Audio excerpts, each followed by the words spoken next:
Welcome to the Bovis Outdoor Chronicles. My name's Jared. And my name's Garrett. We're two brothers who love the outdoors, and we spend most of our money and all of our free time on our adventures. From working all week to playing all weekend, we find ourselves surviving the week to live on the weekend. So in studio today, this morning, very early, we got Rob. Rob's a special person. He's kind of... Do you have something to say to that? I didn't realize special. I mean, geez. Special in a good way, Rob, okay, not a bad gotcha. way. Yeah, he's not like special. He's special. I'll put on the spectrum. Yeah. So, Rob and I met through work. Kind of, I think I sold you some box culverts to begin with. Yep.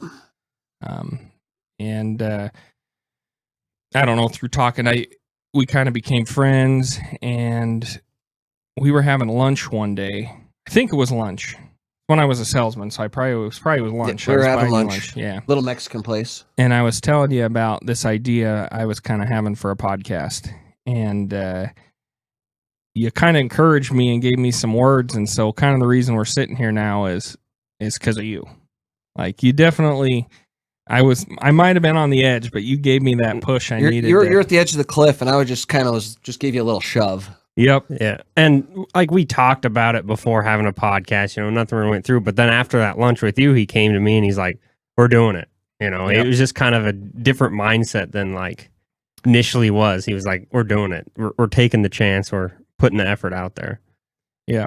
And in that conversation, you talked to me about how much you like to fly, and that we should do some kind of thing together where you fly us in. A collaboration, yeah. A collaboration, yeah.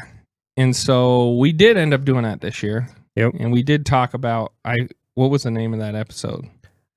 Altitude for Antlers. Altitude for Antlers. So we did fly in, and we found a lot of antlers, but we didn't get any game. Antlers, but no water. Oh, yes. Yeah. Yep. Well, that's why we have water here today, is we made sure we had plenty of it up here today. But for people who haven't listened to that episode, Garrett, why don't you kind of walk through what happened there? With the water situation? With the water, yeah. Yeah, so water situation. We kind of flew over this. Jared uses eagle eye vision to identify tanks with water in them, and we were going to filter out of cattle tanks for water. Well, we get dropped in there. Come to find out there's no water in the cattle tanks. So then it was like, oh crap, we're here for a week, but we have no way to get water. And I was almost out of water at that point. Yeah, because we hiked down. So then it's like, well, what are our options here? We got dropped off, and Jared's like, oh, let's just call our personal pilot, and he'll drop us off some stuff. Late at night, too. It was like 7 o'clock at night. Well, it was dark. I don't know if 7 o'clock's that late, but... I know it's past your answer the phone time, so that added some stress. So you guys were like on this piece of property. How many acres were you guys hunting roughly? How many acres was it, Garrett? How many sections was it? It was it's odd shaped. It wasn't square. I want to say it was like 4,000 acres we were on. Okay, that sounds right. That sounds about right. Mm-hmm. Yeah. And it's completely landlocked. Like there's no access other than by air. So like there was no option really to just, you guys are kind of trapped. Unless we were like, you didn't pick up and then we were like dying, I would have, we could have trespassed and walked out to like a farmhouse and been like, our pilot abandoned us up there. We're dying. That's a lot of faith to put in me. Like, oh yeah, you're going to come pick us up, right? Yeah, I think so. So what was your thought when you get this text maybe in the morning that's like, hey, can you bring us water? Like 5 missed calls from Jared. What? Obviously, I didn't answer my phone for a while because there was literally like 5 missed calls. And then there was like an Instagram text and you guys reached out on like every possible method to get a hold of me. Yep. You might have been desperate. Yeah. Doing the math in my head, I'm like, this could turn into a trip from hell very quickly. Well, and kind of knowing this, like when you commit to something like that, it's full commit. Even like you guys were fully committed to being in there for a week, and so even as the pilot bringing you in, I had to be committed to, what happens if, like you're out of water or break a leg or or break a leg. something. You Yeah. know, it's like, you have to have a way to get out. And so, the commitment, you just have to have that commitment for whatever reason, because you guys are dependent on the services that I was providing. And so, like, how do you Just be in your mic just a little bit more. Oh, sorry. No, you're good. All right. Anyway, so yeah, I mean, you guys are dependent on getting flown in, flown out, and whatever happens in between. So, like, that's just the commitment that it takes to do a collaboration like that. And I think you and your son showed up in the morning. Yep. And you were definitely not making me feel better because you're like, yeah, we'll be there at like noon, or you told me some later time, right? I said I'd be there at like 10 or 11 probably. But again, I'm an early riser, so. You are. And I had Holly go out that night and buy a bunch of water to give you, right? To bring us. And I think you were up and going before she was awake that morning. Oh, yeah, absolutely. And I'm sitting there, and all of a sudden a plane flies over us low, but it's not right over the top of me, and it's kind of through the timber where I was sitting. So I couldn't read your tail numbers. And I go, Rob you just texted me like, yeah, I'll be there at 10. And it was way earlier than that. And I'm like, well, that can't be Rob. I'm like, is there another group of people flying into this same little chunk? So I started heading up the hill because I was going to sit in the trees and like, look, if they dropped off 3 or 4 hunters. And then when I got up top, I could see your numbers. And I was like, all right. We got water. We're good. Water. Yep. Yep. We're good. A lot of prep work went into this trip. I mean, you took us up and you flew us multiple times. Yeah. I need to back up. Before we even met, Jared kind of told me about your conversation, and then you're like, hey, I'm throwing a get together for work. Yeah. Go ahead and I'll meet you there and we'll kind of discuss the thing. And we're going to go flying. Was it the next day? The next day. Yeah. Yeah. So we go to this work event and it's amazing. There's like a live band, there's food trucks. It's like, This is insane. Where's Rob at? Oh yeah, he's not coming. So I'm like, my mind, I'm like, is this guy freaking Batman? Like, what the heck is going on? Does this guy exist? Yeah.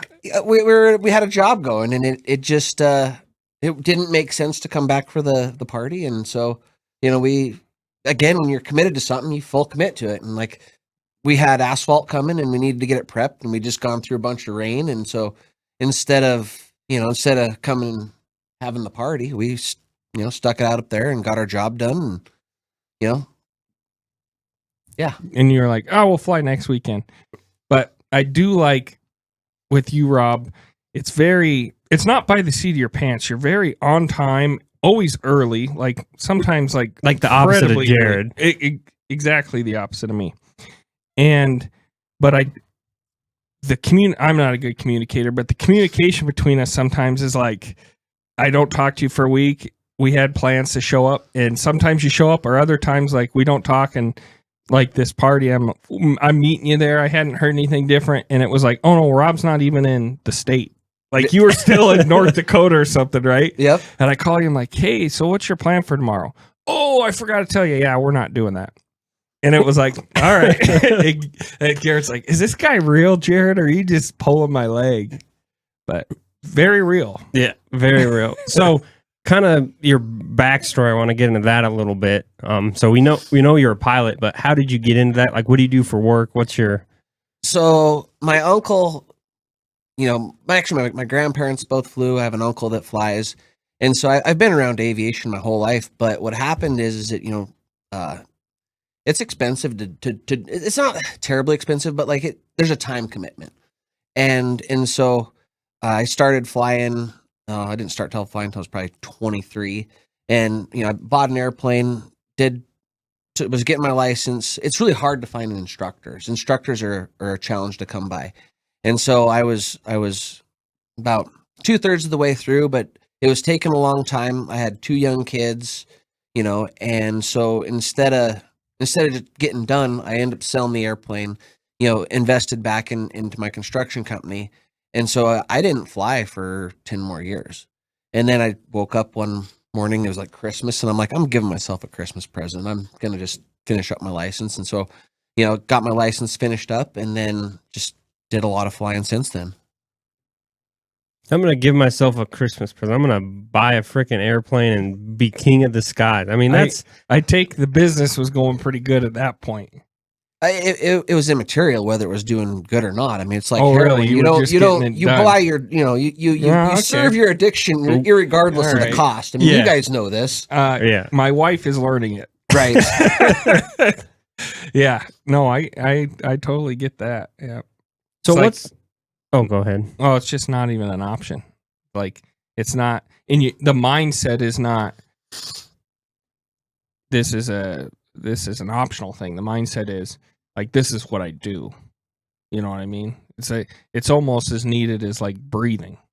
Correct. But that's why I mean, that's actually kind of goes back to the conversation we had when you started the podcast. If you're driven to do something, you do it, irregardless of like what the cost is. You figure out how to get the return on your investment in the thing that you want to do. You don't just abandon it. You figure out how to get what you want and figure out how to make it, happen. Period. End of story. You don't just stop because, oh gosh, the weather's not good today, or I just don't have quite enough money, or I'm tired. It's like, no, this is I'm driven to this. I'm going to make this happen.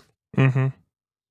What is that saying? They say crackhead energy. Like, wake up every day. You think crackhead wakes up every day and goes, "Oh, I don't have money. I don't get to have any crack." Yeah. No, they find a way. Yeah, yeah, that's every passion. Yeah. But one thing, when we've had a lot of conversation, because when we flew with you before, we're up in the air, and we did try to record a lot of that. Yeah, but we had some issues, audio issues. So originally, this interview was supposed to take place in your plane.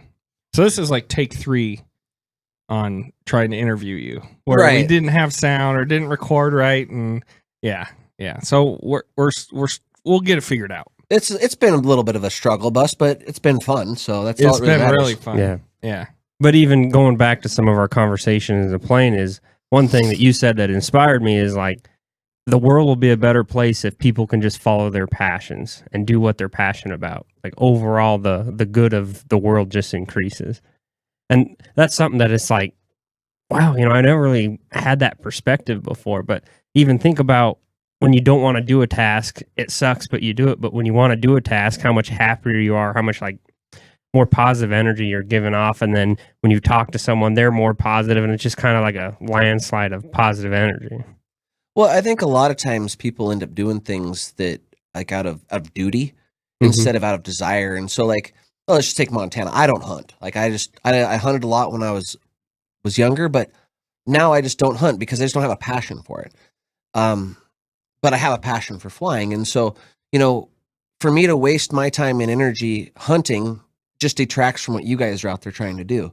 Whereas when I follow my passion, which is flying, and,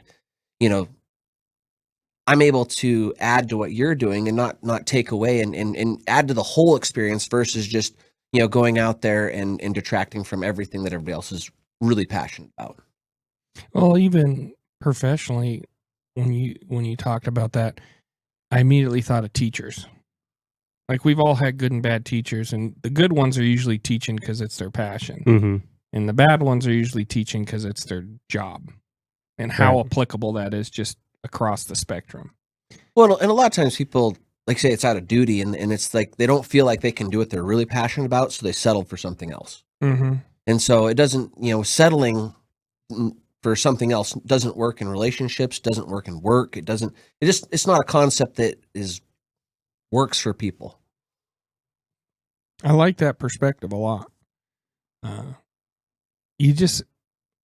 feel like you're wise beyond your years sometimes, Rob. There's some things you say that take me back a little. That's because I was dumb before I was. A lot of dumb mistakes between here and there. So the first time we finally met to fly, right? Garett the whole time was like, "Is this really happening? Is this really happening?" I hadn't met the guy. Yeah. He's going to take us up and fly. And I'm like, I don't know. Jared kind of exaggerates. Does this guy just have like a van he's going to drive us around? Like, does he actually have an airplane? Like, I wasn't sure. Well, and I was sure because you took Holly and I up. Well, yeah, we should go back to the first time we went flying. Okay, so but this goes back to kind of what I was saying about how Rob, you're kind of like, I don't, spur of the moment's maybe not right, but it's kind of applicable. You're very like, shit just happens. You're like, I make the decision to happen. So you came to my house to look at like maybe getting a truck in to drop some pipe off. Yep, culvert pipe. Yep. And you were here for like 2 seconds, and you're like, no, we can't do it. You guys want to go flying? Well, that's not exactly what happened. I mean, it was more like, we can't get a semi in here. We probably should stage the stuff in my gravel pit. And like, and then we got to talking, and then you were like, yeah, well, I don't know that I said, I mean, I'm always down for flying, I guess. No, Holly's sleeping right now because it's Saturday and we're up before she gets up. But here's what I feel like you showed up and you were like, fuck, it's a nice evening. I should be flying. And that was on your brain. And after it was like, I remember, well, yeah, first we of can't all, get one in. It doesn't have to be a nice evening for it's always good for flying. Well, it was beautiful. I'll say that. And you went, do you guys want to go flying? And I'm like right now? And he's like, yeah, let's just drive over to my airplane and go for a fly. And so I'm like, do you want to go, Holly? Yep.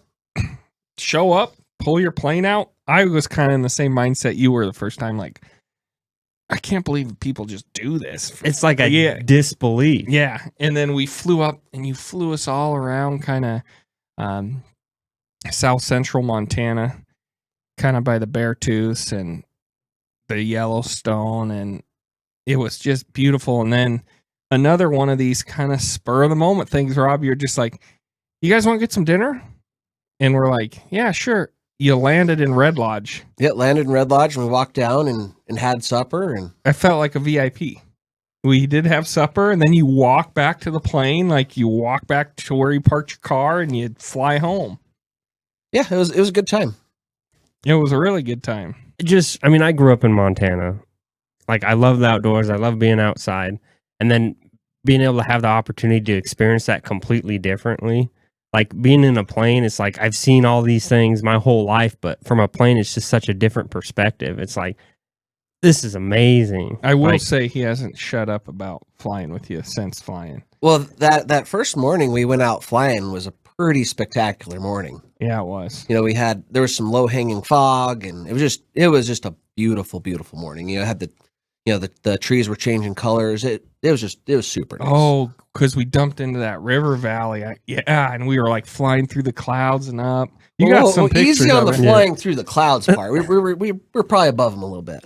Well, to me, I felt like I was in a Disney movie. Yeah. You know? Okay. Like I was looking at You kind of act like a Disney princess. Well, I was hearing the Aladdin. The, da, da, da, da, da. I can show you them.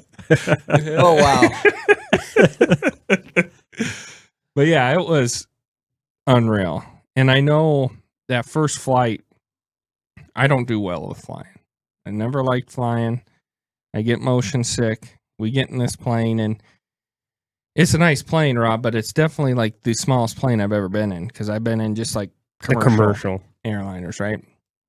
And so we get in there, and I'm like, oh, God, like this could be bad. And I remember flying, and you were turning, and we kept looking, and every time you would turn, I'm like, and I took a Dramamine beforehand because I knew like I probably could get a little sick. And we were flying, and we found elk, and we found places, you know, that we were kind of looking at landing. It was fine until we found elk, and then it was like, Yeah, then it's like, let's get a better look. right, yeah. I mean, until then it was pretty smooth and pretty, you know. Yeah. Okay. It was great, and then we found elk, and then you know the mission was we need to spot elk. So, And I specifically remember now, because you're right. It's not like I'm not saying you're a sketchy pilot. oh, I am definitely a sketchy pilot. No, we were flying. It was beautiful. And then when we did see elk, there was like this ravine, and you took us down like kind of where it felt like the trees were taller than the plane. And then we were like, whoom, whoom, and we popped out on the river, above the river. And I just was like, oh God. And I remember going, hey Rob, I'm getting a little sick. And you're like, what? And I go, yeah, do you have like a barf bag or something? And you're like, no. And you slow the plane down, you open the window up, and you're like, we were done flying. At that point, he just beelined it to the nearest small airport, like, don't puke in my plane, dude. I think I probably told you if you got to puke in your sweatshirt, dude, like not in the airplane. Yeah. So Can we talk about your plane a little bit? yeah. So I'm not like I don't know airplanes at all. So can you kind of go over which one you have and what it's used for? So it's a Cessna 185. It's a 74 model. Kind of your best all around airplane that you could buy for. It's really good at a lot of things. It's you can take it off airport. It goes 150 mile an hour. You can get 4 people, and there's a little tight, obviously, for you that sat in the back. It's a little tight back there, but it's kind of I wouldn't say it's the ultimate bush plane, but it's right up there with the Super Cubs and yeah, it's right up there with the Super Cubs. Pretty good, just all around airplane. So I know when we were flying, and I don't think I realized this, and maybe we talked about it, and that's kind of when it came to me, was how all the time you were calculating stuff.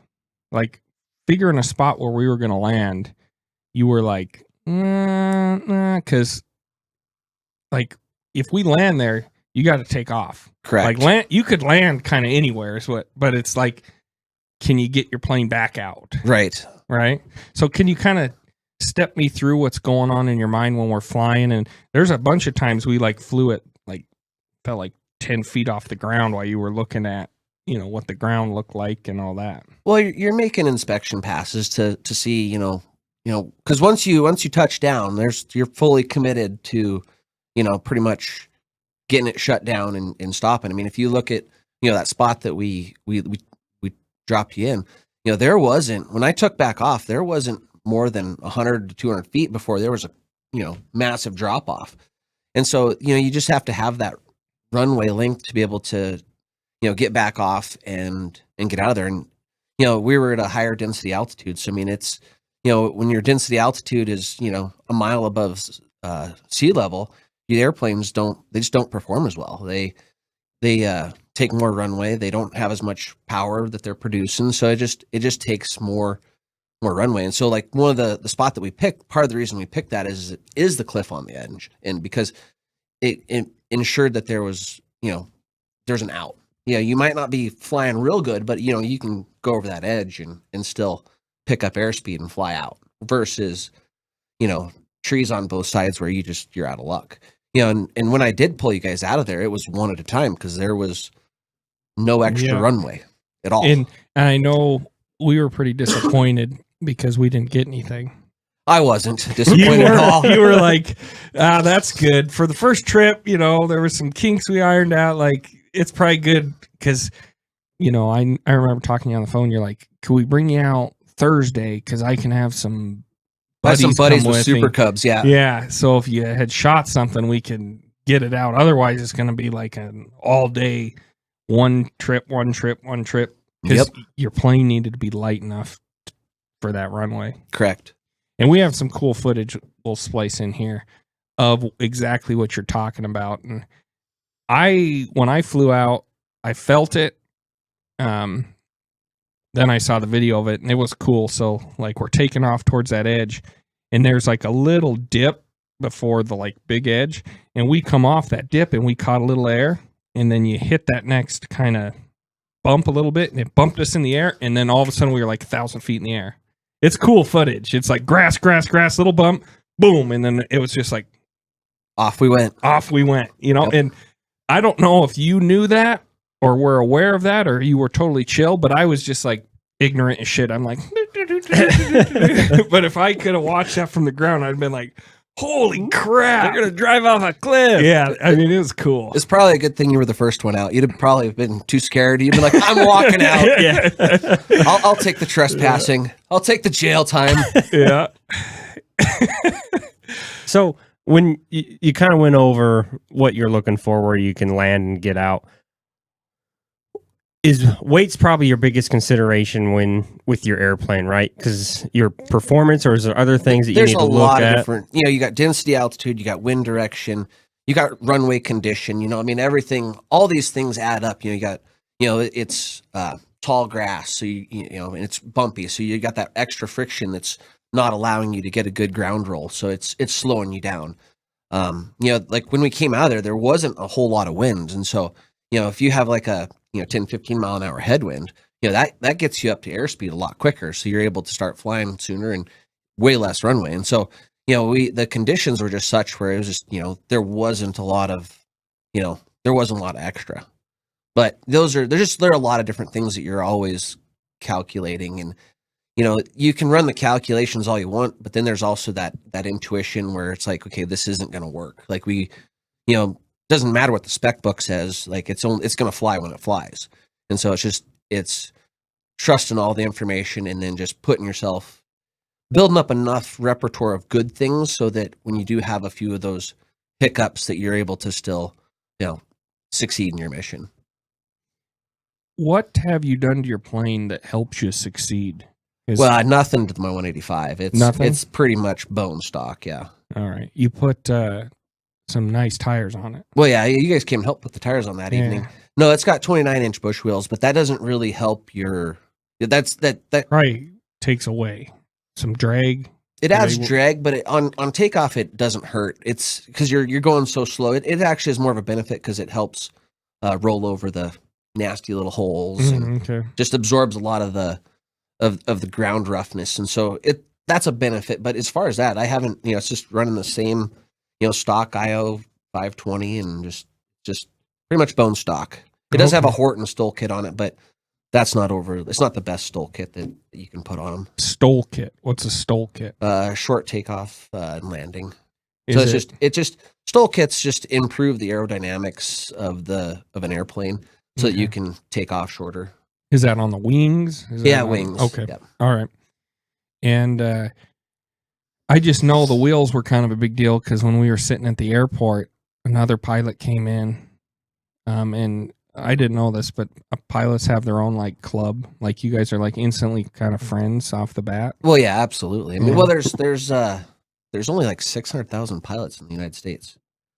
That seems like a lot, but that's probably not a lot compared. That's like a third of it's a third of a percent of the population. Yeah, I was surprised how friendly and everybody was just like, and he was really impressed with those bush wheels.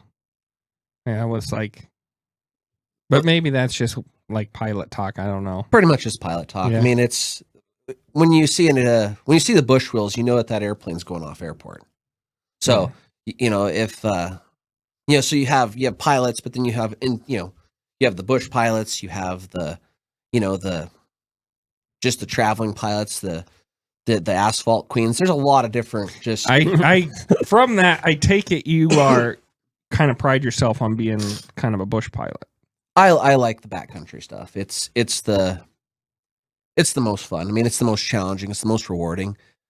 Flying into you fly into an airport, it's charted, they all the links are there, all the information is there to make a successful landing. So and a lot of these airports have crosswind runways. It's a pretty easy to just fly into an airport and land.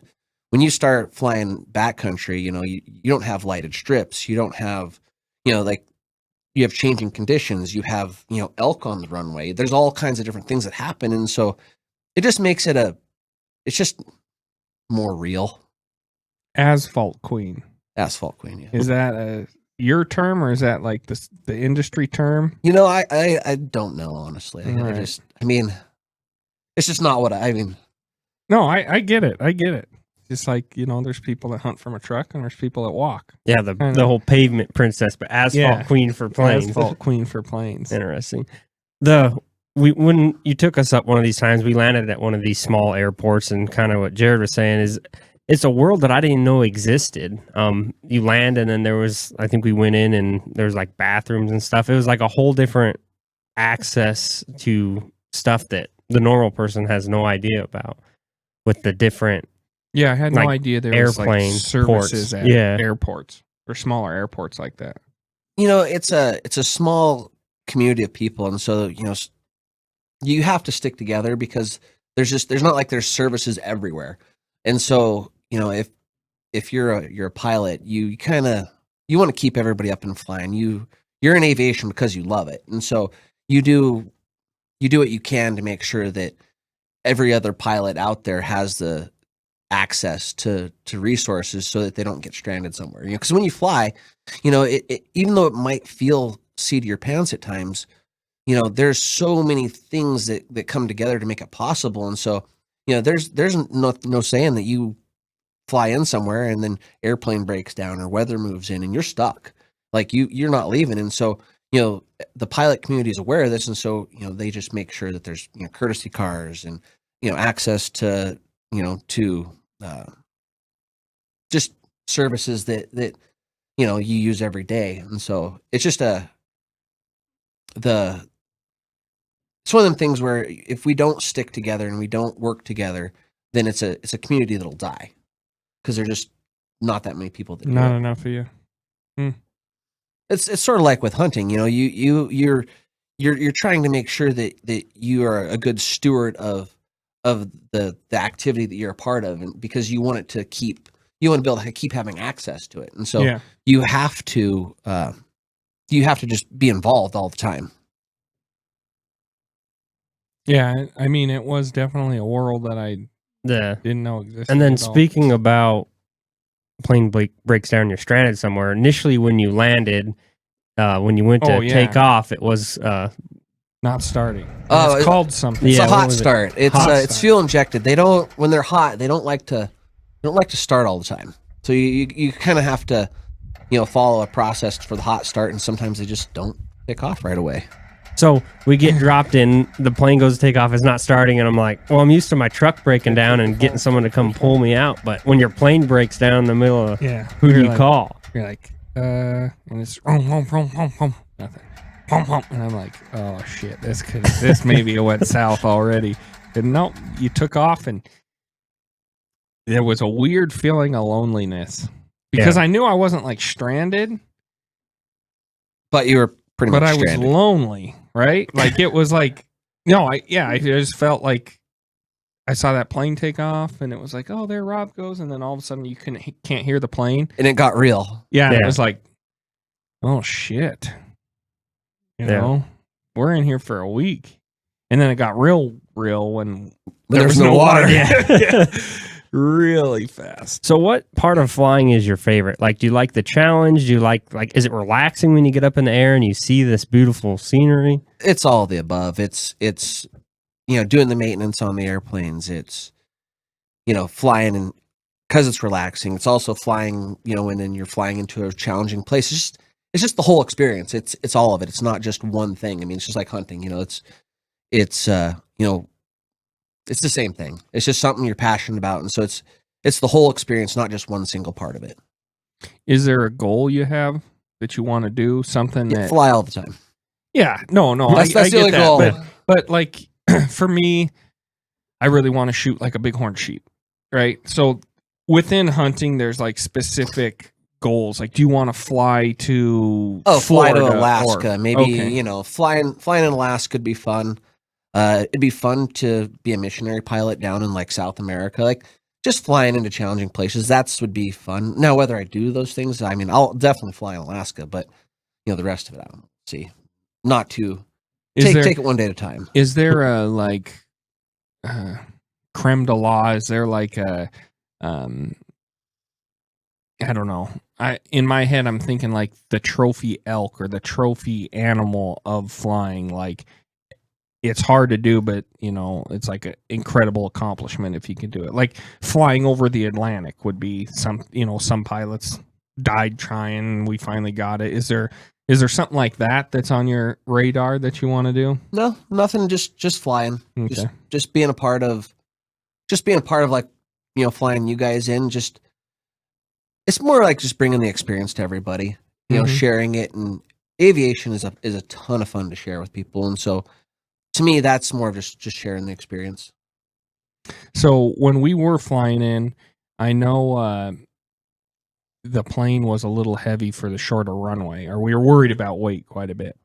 And you were talking about another plane you have that's kind of your like pet project, your baby, if you will, right? That you're working on. So can you talk about that plane a little bit? So it's a 1946 Cessna 140 that I basically inherited it. And so, I took it in to get annualed. It had a ton of like little issues. It needed an engine. And so I ended up putting a Rotax on it, 40 horse Rotax. So tell me, like, I don't know anything about planes. Rotax, is that good engine? What does that mean? What kind of? It's an engine that is super popular in the light sport world. It's just they've been putting them in for probably 20 years in these smaller airplanes, and they're just really reliable, smooth running little airplane motors. And so, in the last 10 years, they put a lot of R&D into these little motors, and so they have it was a 915. I put it in the first time, and it's a 140 horse turbocharged, fuel injected, just a really easy to operate engine. And so I put that in, did a bunch of upgrades, and got the airplane up and flying. Well, then my whole goal with it is to be able to compete with the Super Cubs. So Cubs are like the ultimate backcountry airplane, and so I want to be able to take off with them. I want to fly everywhere they fly. And so I wasn't quite where I wanted to be, so I pulled the engine back off, pulled the wings off, and went in and put on different wings, put in the 916, 20 more horse, and just a whole bunch more upgrades to it. And I'm about, I don't know, probably 2 months away from flying it. So we're getting close. And so when you say compete with the Super Cubs, what does that mean? Just be able to fly where they fly. Is it an altitude thing? Is it a speed thing, or is it more of a landing thing? It's more of a landing and taking off thing. So, Okay. Being able to get into short, tight strips. And so, the Cub, they can, they're in and out of 100 feet all the time. And so, wanting to be able to compete with that, be able to in and out in 100 feet, land on gravel bars in the river, and just, those small places that you don't normally go into. So the plane you have that you're working on is a Cessna. What is the difference between that and a Super Cub? So a Super Cub's a tube and fabric airplane. It's basically chromoly steel covered with fabric and an engine bolted onto it. That's it. And then the Cessnas are they're a aluminum airplane. So aluminum substructure or aluminum skin, and so they're just different. They're a little heavier typically, just a little different construction. And why work on this one instead of buy a Super Cub and work on a Super Cub? Because everybody has a Cub. Okay. Part of it is just to be like, there's 8 billion people in the world. To try to be like the rest of the 8 billion doesn't add anything. So your best bet is just to follow your own individual passion. And it's everybody knows about the 140s. I mean, like most people learn to fly, like your grandparents would have learned to fly in like a 140. And so part of it was just take an airplane that nobody's for the last 40 years, nobody's done anything to the 140s. They're running old engines, old tech. There's no new development's been happening to them. Where like Cubs, Cubs are getting upgraded all the time. Like they just, everybody will buy a Cub. You got carbon Cubs and all the R&D and development's gone there. And so, the 140 is just a good airplane, but nobody's ever done anything with it. So it was like, well, I'm going to do it with this because nobody else is doing it. So with that 140, if you get it up and rolling, you said 2 months? Yep, 2 months. Is it, like, if I were to look at a spec sheet between that and a Super Cub, is yours just unique in that it's not a Super Cub, or does it carry a different amount of weight? Does it have a different speed than a Super Cub? Like, is there pros and cons to your 140 build versus Super Cub? I mean, really, the only pro to the 140 build is it's mine. Let's be real. I mean, as far as, Cub's a great airplane. So it's really just because it's mine. Okay. And what's that goal with landing with it? What do you want to be? That 100 foot? Is that the? It basically, yeah. It boils down to, your takeoff roll varies depending on your altitude, all kinds of different things. But basically, be able to go in, fly with the Cubs, and have them be like, "Wow, shit! I didn't realize the 140 could do that." Basically. So you got some buddies that have Cubs. Yeah. Okay. Yep.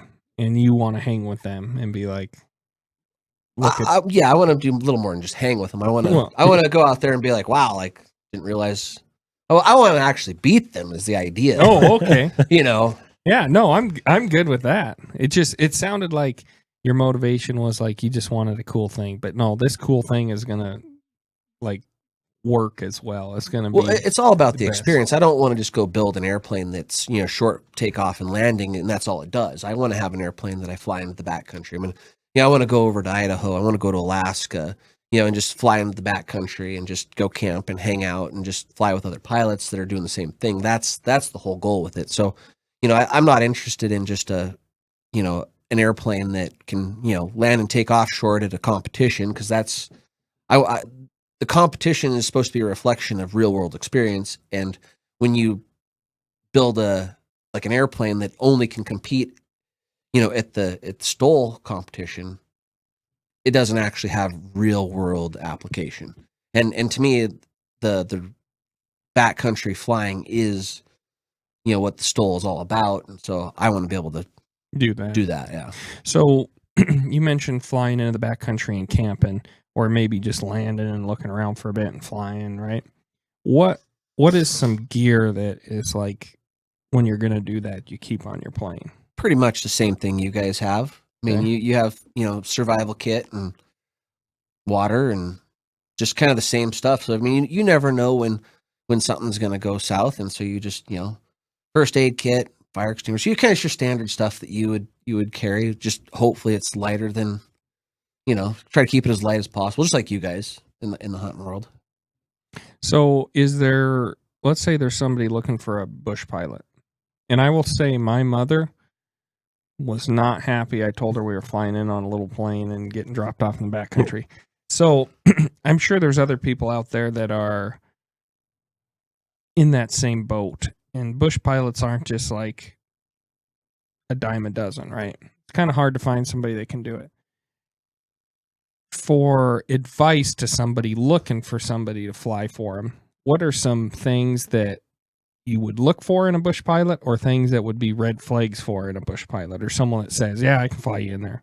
I think the most important thing is trust. Like you're putting a lot of faith in someone to drop you off, pick you up, and do it safely. And so trust, that's really the only thing that's important. As far as red flags, I mean, there could be a lot. It's like if he shows up and he doesn't have bush wheels on his airplane, that's not asphalt queen tires. An asphalt queen guy wouldn't offer to fly you in somewhere like that anyway. No.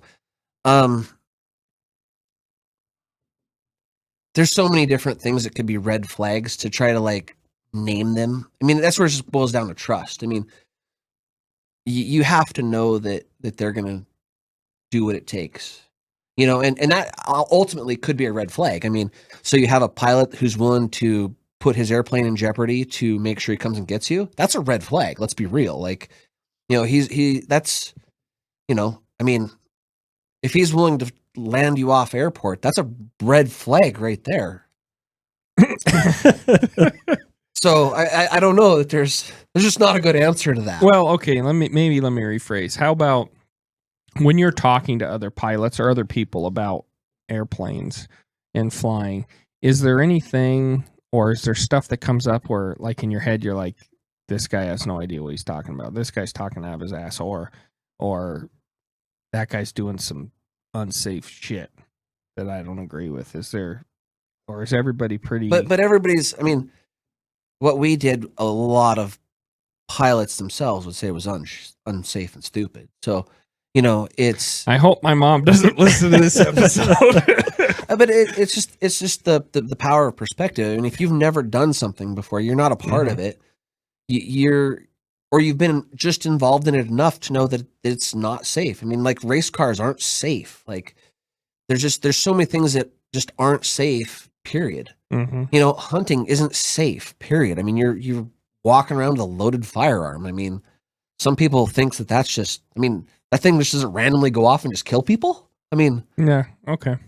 So it's, and that's why like trusting the people that you are doing it with is super important, because because you're going to get in a situation and you're going to have to make choices and you're going to have to make decisions, and it's not a perfect environment. So there's no, you have to know that your pilot has your back and is going to do it as safely as possible, and so that there's a positive outcome. All right. Let's go back to the trip we finally did land. You dropped us off, then you brought us water, and I think you might have brought us lunch too if I would have begged hard enough. Because you were there. You were fully committed. No, yeah, for sure. I do feel like that trust is there, and that I get a sense of responsibility coming from you that you dropped us in there, that you were kind of responsible for us a bit. Well, every pilot is responsible, like your passengers' safety and experience is your number one priority. I mean, like when you go fly by yourself, it's just you. But when you have people that are, depending on you, you want you want to make sure that you're creating a good, positive experience for everybody else that's not part of the aviation community, because we can't afford for you guys to have a bad experience, to go out there and be like, dude, this backcountry piloting stuff, it's got to stop. It's not safe. Or, we can't, we need, people outside of the aviation community to support us, because we're such a small percentage of the population, especially the bush flying. I mean, of the 600,000 pilots, I'd be surprised if 2/3 of them were current, and so like we can't afford to have, you guys out there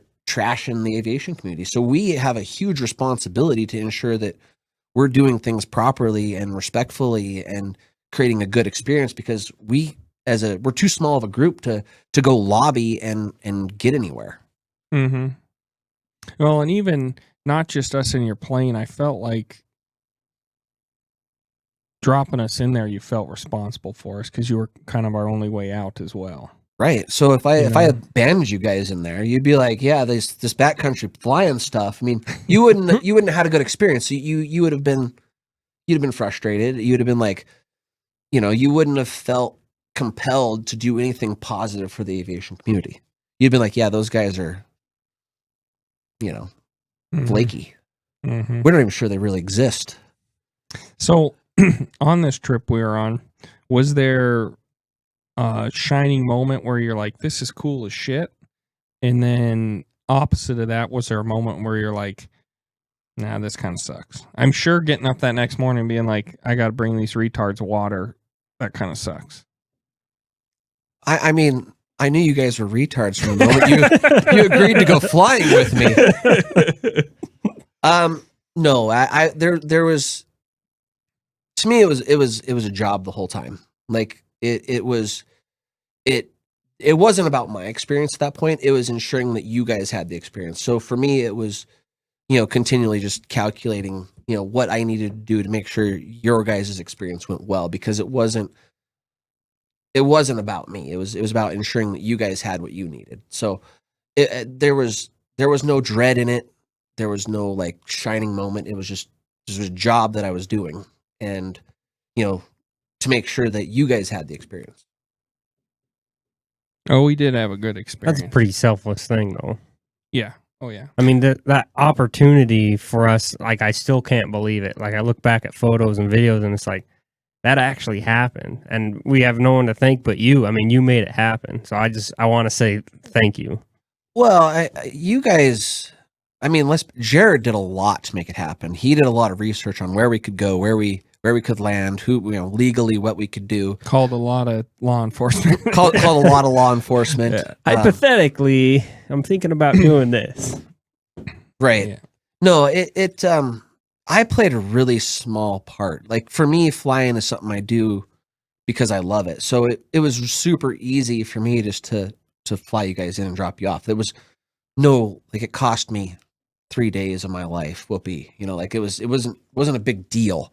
Whereas for you guys, I mean, you guys did more work on it, making it happen than I did. I literally, on some level, just showed up to the airport, rolled the airplane out, and we went. Literally. Yeah, I think you're downsizing your role, though. Yeah, for sure. I look for spots, research spots, but I was also talking to you all the time because I didn't know what I was looking for. Right? I'm like, I don't know where to land. I'm gonna be honest. I was just like ignoring half those texts, but I think they'll probably work. I mean, I was more like, when we get there, we'll see what will work. Yeah. So really, most of I had very little to do with the planning. It was more like, when we get there, I'll see if it'll work or not. Yeah, actually, that was probably the scariest part. Is I'd hate, the reality is that you guys went through all this work to plan a trip, and there's high likelihood that I was at some point going to tell you that it's not going to work. We can't do that. And that's we can't not land. Yeah, we can't land. And that's something that's not fun, but you have to go into it knowing that, hey guys, this might not happen.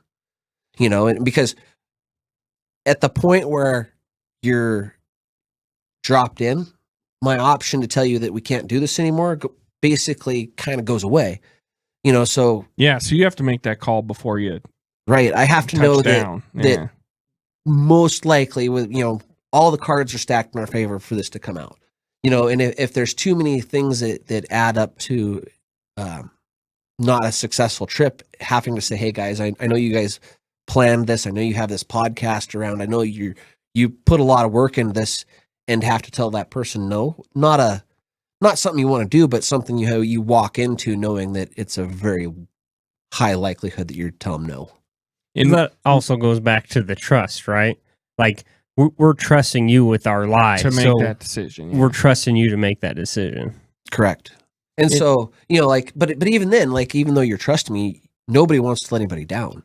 Right. And so, I mean, that's how most, fatalities happen in aviation is you're afraid to let someone down. You're afraid to tell them no. You're like, that'll probably be okay. And so, it's, you have a series of those that add up to where you end up having a catastrophic failure. And so, but I mean, again, this, but let's be real. Nobody still wants to just say no. Because yeah. Well, we talked about that too. Is like, I hope Rob is not just flying us in at this point to make us happy and then putting his plane in danger. Right. We talked, especially when it wasn't starting, the hot start thing. We were like, oh man, I felt bad, right? Because we did plan all this. I do know people with helicopters. Worst case scenario, I'd get it out. But yeah, I mean, going back to being able to trust you to make that decision, I had no idea where we could land and not. I just was wide-eyed and bushy-tailed, right? But I do remember the whole time you talking about, like, well, we might not be able to land. We might. And so we scouted other places to land too. It wasn't like all our eggs in that one basket. The place we went was pretty much the only good place. Solid place. Like, it was like that gave us, there's places that I could have dropped you off, but then, yeah, the place we went was about the only place that I could reasonably assuredly get you guys back out. No good. Because I knew we flew it that first time, not too low, because I got sick and we left. But flying it that second time, because we actually tried to land more kind of by that cattle tank that we hiked down to, and you flew low, and you were like, I can't quite make it, and we it was just very interesting to see how you viewed that landscape, because in my head I saw tons of places we could land and take off, but I don't know, I don't have a feel for that or eye for that at all. I just was like, that looks flat. Well, and that's where like a Super Cub is just a better airplane for that, because they take way less runway.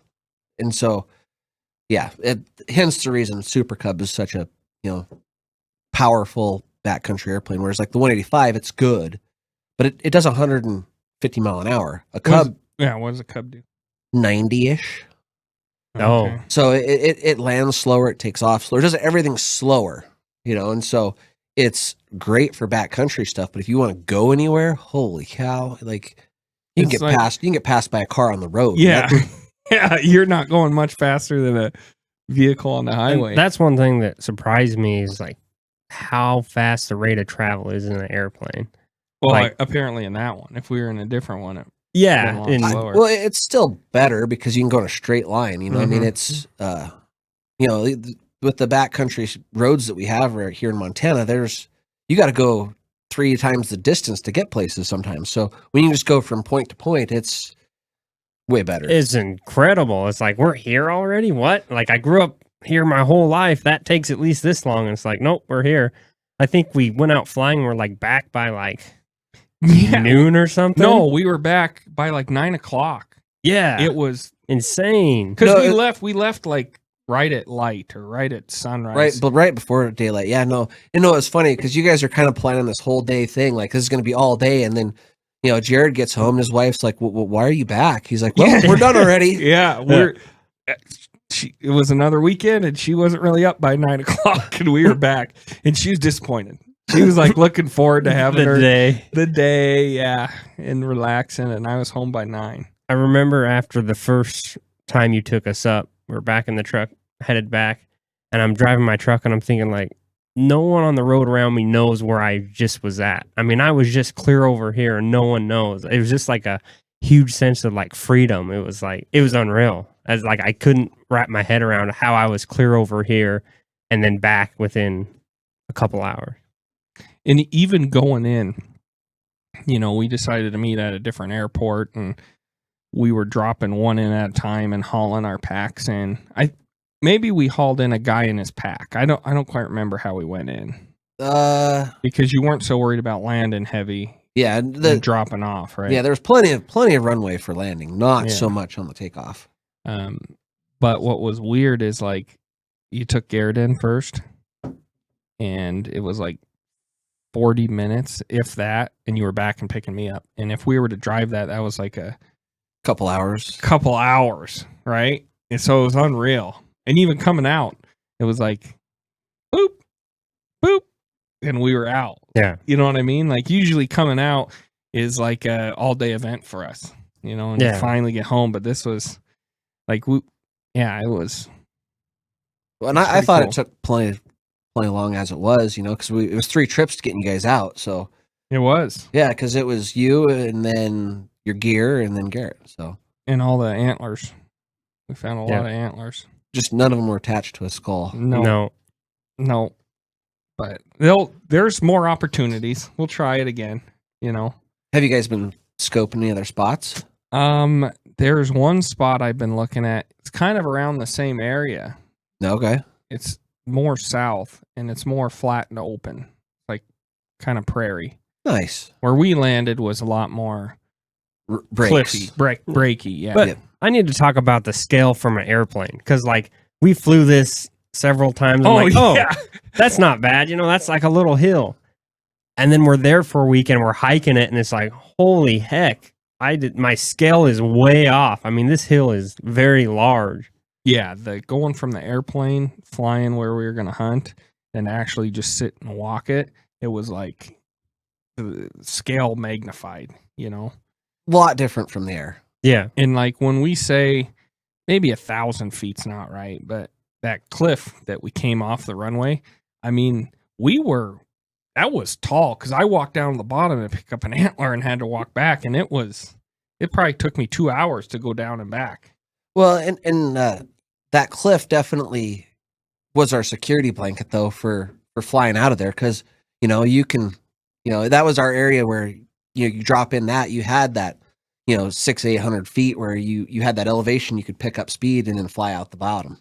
So that was kind of our saving grace was that cliff. It's badass. I'm glad I lived through it. I would have been a lot more white knuckled if you would have told me that when we were flying out. But yeah, I don't know. I think I'm a little bit like brain damaged from it because I work up by the airport. Now every time, like, I didn't give a crap about planes, but now every time I hear like a small plane, I'm like, is that? Get you looking? Yeah, it's like, and then it like takes me back.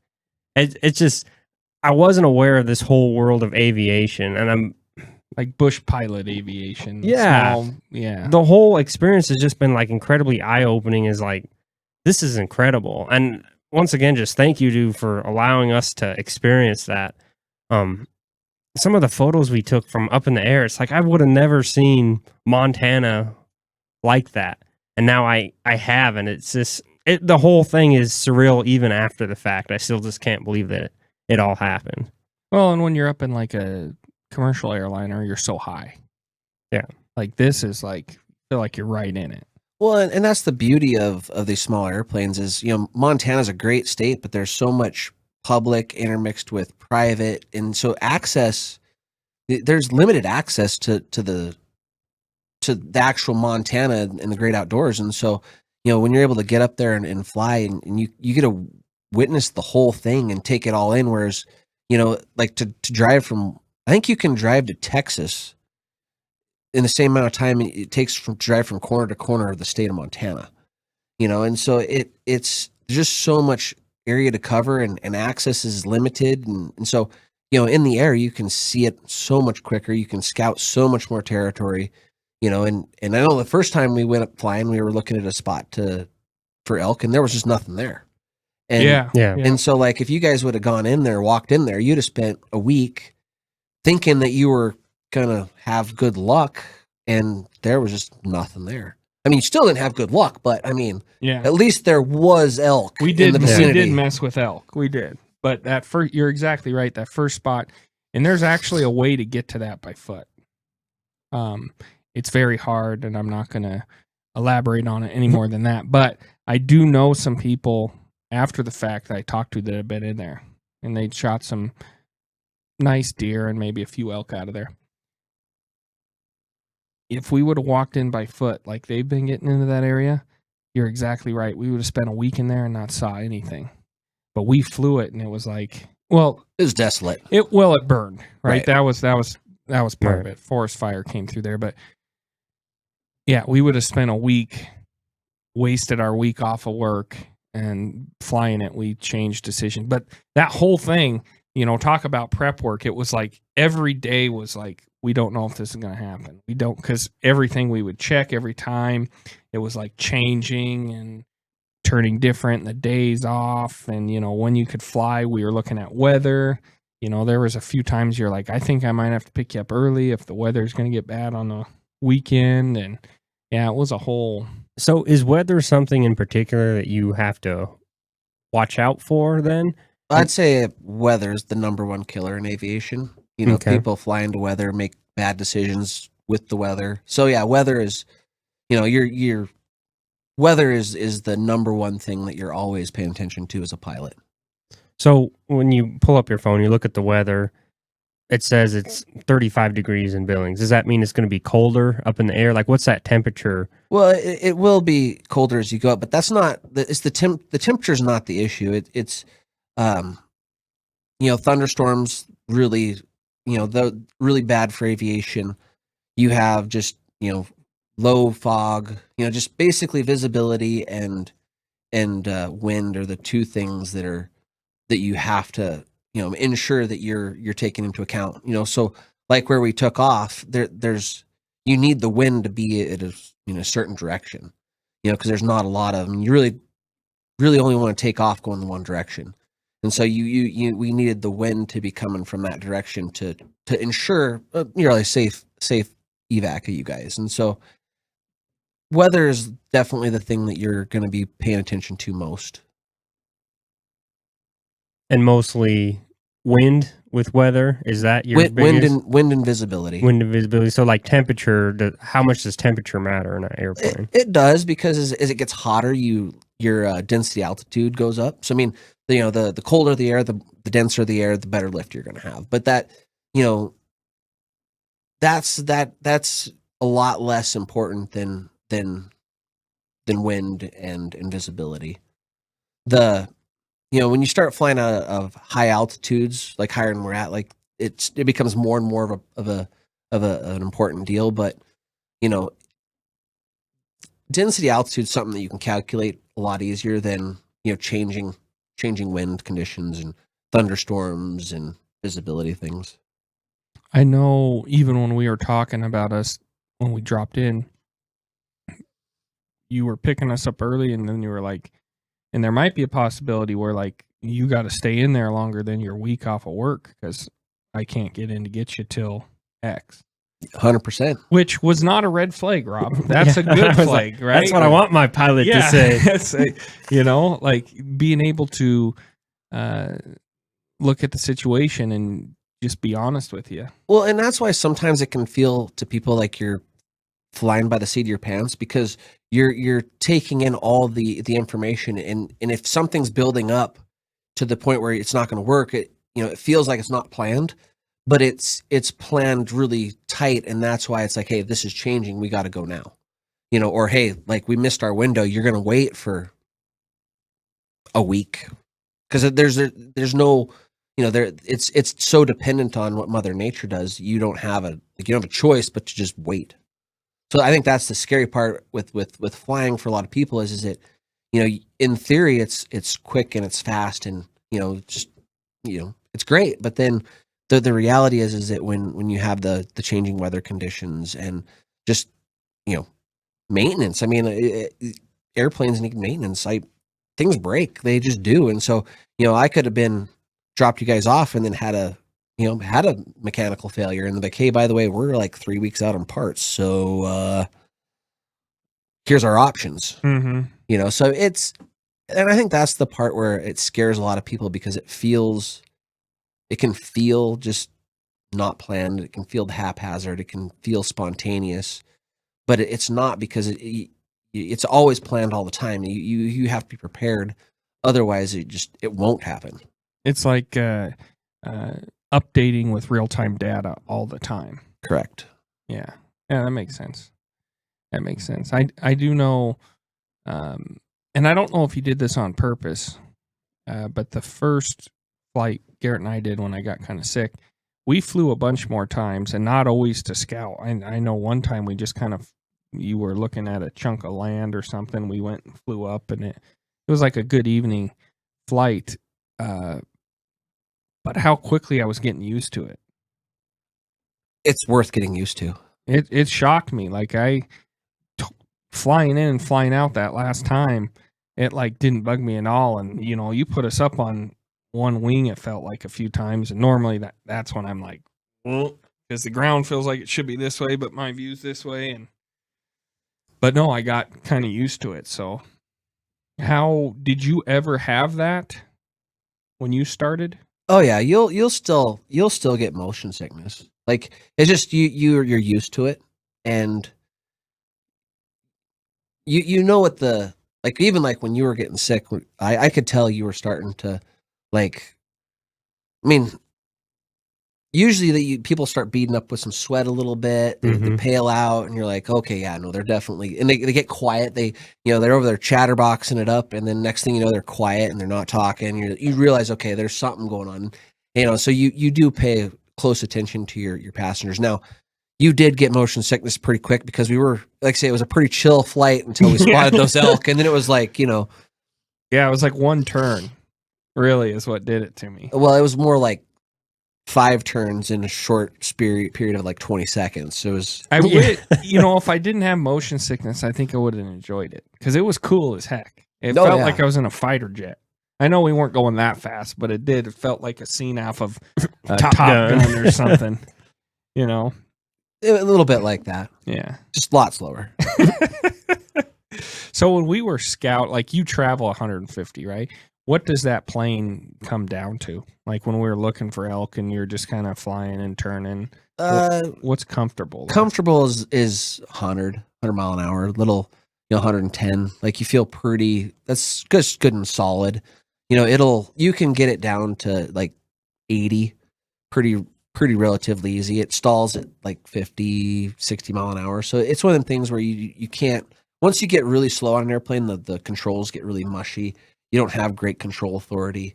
And so you want to, well, then you also, you're on the backside of the curve as far as power. So like, you need to be able to generate power quickly. And so you can always trade airspeed for altitude. But if you're already, traveling at a low airspeed, you can't just go up. Like, you got to add power, and there's a lot of things you got to do, and you may not have the, airspeed is the thing that gives you a margin of error. Because if your engine quits and you have airspeed, you can still climb for a while as long as you have the airspeed. But then once you get to that point where you just don't have the airspeed, you can only go down. And so it's really important that you manage that airspeed. And so you don't want to be flying, on the edge of the stall, because if anything goes wrong, you have zero, like you're just going to go down. And so you don't have enough room to make any adjustments. Mm-hmm. So when you're up there, your engine stalls or shuts off or something happens. What is it landing like that? Is it? It's like any other landing. It's just that you don't have, I mean, the landing is the exact same. You just don't have power to manage your spot. So, you just have to trim the airplane and fly the airplane to where you think it's going to be. And there's just, you can't just add a tiny bit of power to just make that extra 10 feet. You're going to go down where you go down. All right. And that's something you practice. I'm guessing. All the time. Okay. Just for fun?